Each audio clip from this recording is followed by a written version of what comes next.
Good morning, everyone. I'm Kathy Hazel Adams. Thank you for joining me today. If you're new to the channel, welcome. If you are returning to the channel, welcome back. So glad to have all of you here. Today, I want to talk with you for a few minutes about the Akashic records and karma and soul contracts or agreements. You may have been seeing things coming across YouTube that karma is over, the Akashic records are gone, these types of things. So I just wanted to add a little bit of clarification for you. I'm guided to add a little bit of clarification on these topics and talk a little bit about the 4D, fourth dimensional gateway that is now open and what that means. So before I go on, as always, if you find the video helpful, please remember to click like, subscribe, leave comments and questions. I answer every one, and of course share it with your friends so more people will see the video and the channel, and I thank you. Let's talk about the choices that we have. And we have a lot of choice. When people say that the Akashic records are no longer in effect, the Akashic record is everything that has ever, could ever, will ever occur in the mind of God. It's everything ever held in the mind of God, which is infinite and timeless. So the Akashic records are certainly not gone. And of course, a lot of people, talk in terms of they do healing therapies and readings based upon Akashic records. And what they're doing, of course, is plugging into the universal mind, the source consciousness, and finding the channel of information that is most fitting to the person that they're working with at the time, and that most closely aligns with what that person is vibrating with. That's really important. So the Akashic records are always there, and it's not records of what has to happen to you or how. It's not this laid out predetermined set of events and circumstances. That's not it at all. It's just simply all possibilities for all self-aware entities in all time frames and dimensions. It's the all of the source consciousness. So it's pretty big, and there's lots to choose from. When people say that the Akashic records, are no more or no longer in effect, whatever, all that's really getting at is we are at a state now in our ascension. And by the way, I am vibrating in the story that I and my species are ascending and expanding consciousness into a higher state. And so are you, or you wouldn't be watching this and other videos like it.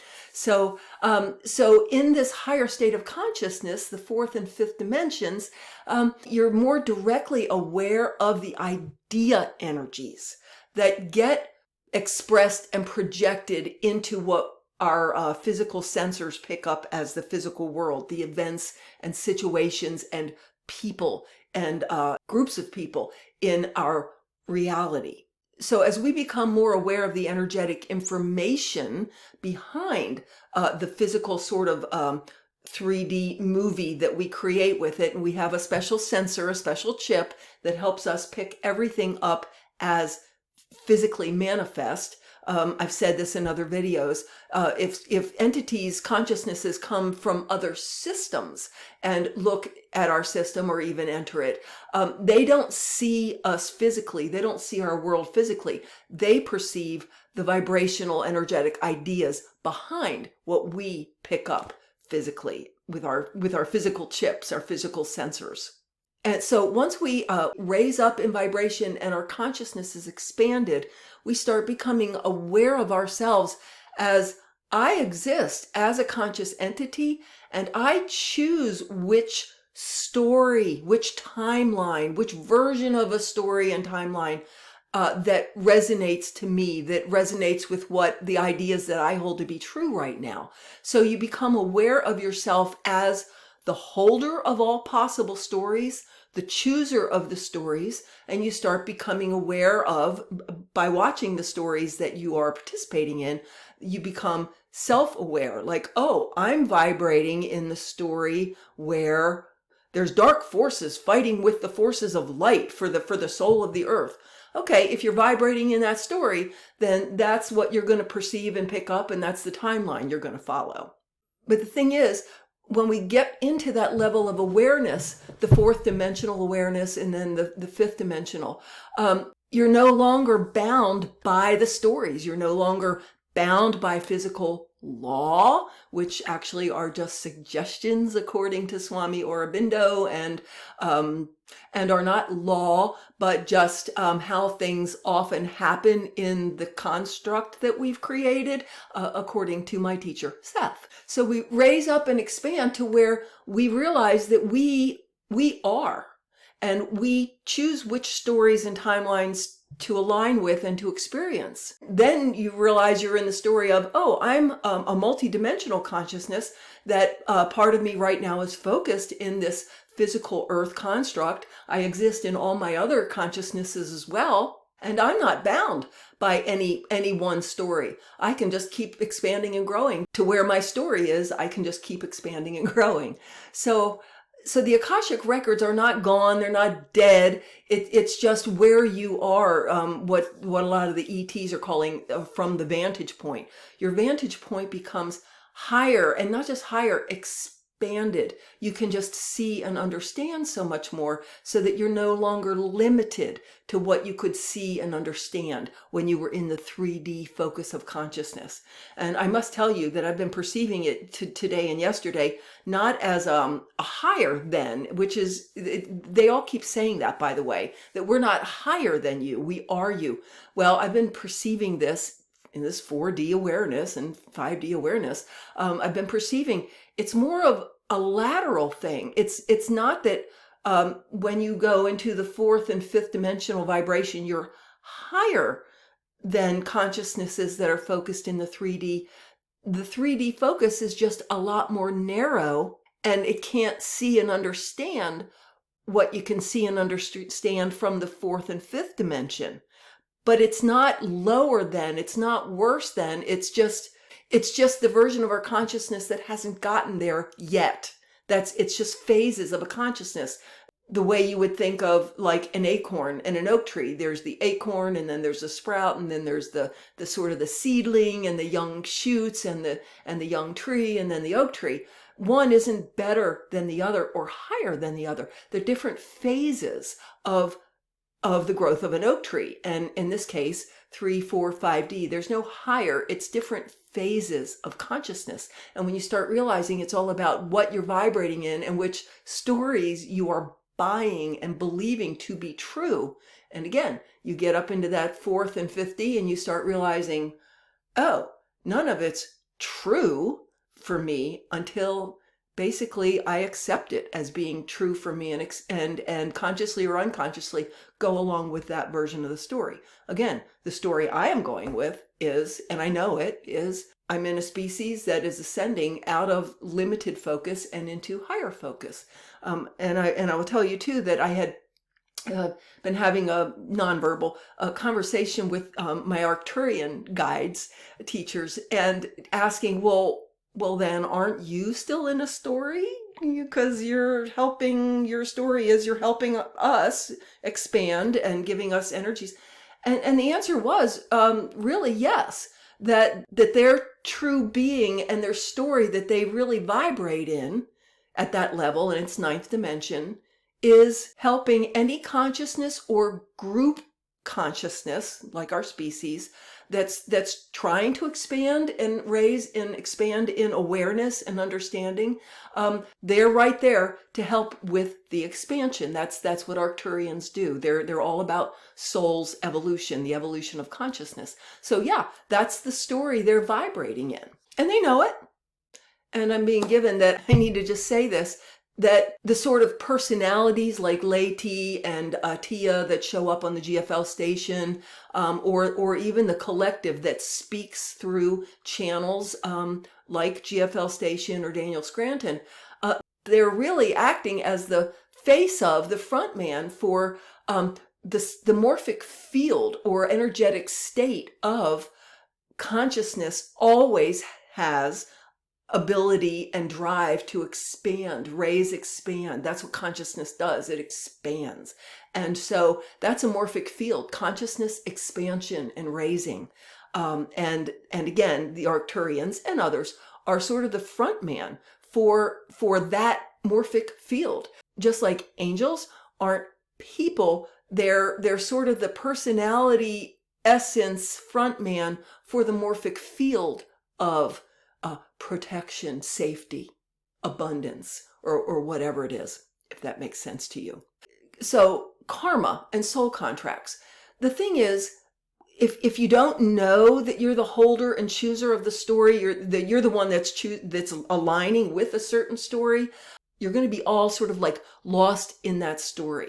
The thing is, once you wake up and you start realizing, again, you're the holder of the story, you're the one that's been holding these ideas about who you are and what you owe and what your responsibilities are and how things are. You would be, for instance, in certain relationships under soul contracts, which are, I use the word agreements, to where there are certain things the soul wants to experience and learn about and explore. So the souls come in and play roles for each other in the lifetime so that you can experience and explore those and grow and update through those. The thing is that the soul contract or agreement is fulfilled, is completed when you know that it is. It's when you realize, hey, I've been feeling like I have to take care of this person and I have to love them no matter what they do and I have to take care of them through life. And you know what? I don't feel that way anymore. That's you realizing that your soul contract has been fulfilled. So it's fulfilled and it's done when you know that it is. It's not some other entity or some bearded god in the sky with a wand telling you when it's over. You feel when it's over, which is very different than your ego saying, well, I want it to be over. Yeah, but is it? Or are you still buying into the dynamic that keeps you there? It's not a bad thing. Just know what it is. And then very often, as soon as you realize what you've been vibrating in and believing, and you realize it's nothing more than really cloud shapes that you've bought as real, it disappears like soda bubbles coming to the top of a glass of Coca-Cola and just popping and going into the ether. It just goes away. So you are the one that knows when it's time to release yourself from soul contracts or agreements. And same thing with karma.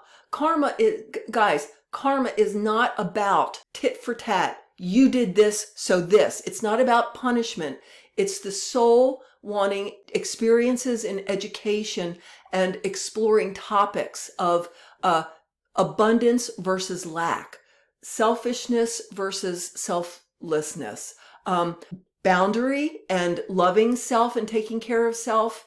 And how big is self? Is self just me against everyone else, or is self all of me? So we all take care of each other. Cooperation versus separation, all of those things. The soul wants these experiences and to understand hands-on, not just theoretically, but hands-on 3D experience. It's almost like if you created a 3D painting of everything you wanted to learn about and then put on a special suit and goggles, that now you're in your painting and living it and experiencing it and creating it. That's what we're doing here. And on that note, when you hear people say, oh, this is just a simulation. Yes, in that way, it is not just a simulation. It's the soul wanting to experience so that I can see out here what my deal is, what ideas and energies am I exploring and playing with? Which ones don't fit me anymore? Which ones do I align with and which ones feel creative and joyful to me? And the thing is, we are each creating our own personal simulation. And the Arcturians have said this. There's not a simulation that you've checked into and this is how it is. That's going back to that same idea of being at the mercy of some story. No, nothing in your experience is something that you haven't accepted. Everything in our experience is something that we on some level have accepted and agreed to experience. And it is individual for each person. So each of us is indeed in a simulation, but it's our simulation. It's our 3D painting with our special suit and goggles so that we can experience it. And why? So that we're learning what we're vibrating with. We're learning and experiencing what does feel good and what doesn't.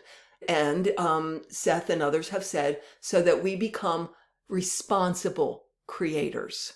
When you start realizing how much creative empowerment you have as an individual, and that you are actually resonating in, vibrating in, and projecting reality as you see it, both your intimate life, the world, and even your picture of what the universe or the multiverse is. When you start realizing that you are the creator and projector of the version that you experience, you start realizing that it's not about fixing problems or healing trauma like it's this stuff that happens to you. You realize you're not a victim to anything, that's what you've been learning about and choosing to experience for your own reasons, consciously or unconsciously for quite a while, consciously now. The thing is that then, instead of fixing and healing problems, you go into pure creativity. What would I like to create? As Barbara Brennan's guide, Heyoan, said, eventually healing becomes creativity. So I will be talking more about the fourth dimensional state of consciousness, which is where we're more becoming more and more aware of the idea, energy, and vibrational information, even equal to or even more than the physical feedback that we have at our disposal here. We'll also visit a little bit the idea of embodying and fusing the divine male-female energies within us. That will be at my Spirit Talk this Sunday, April 27th at 4 p.m. Eastern. It is free, or donate what you wish. It is open to everybody. All you need to do is register so that I know to send you a Zoom link. That's this Sunday, April 27th at 4 p.m. via Zoom. And I'll leave a link in the description below for you to register for that if you would like. Thank you again for joining me, everyone. We are so beloved and supported by the divine consciousness, and as it expresses through the extraterrestrials and the other dimensionals and the Arcturians and our higher selves and our angels and our guides and our divine inner self. We are just so beloved and supported as we expand and raise in our awareness and understanding and in love. We'll see you next time. Bye-bye.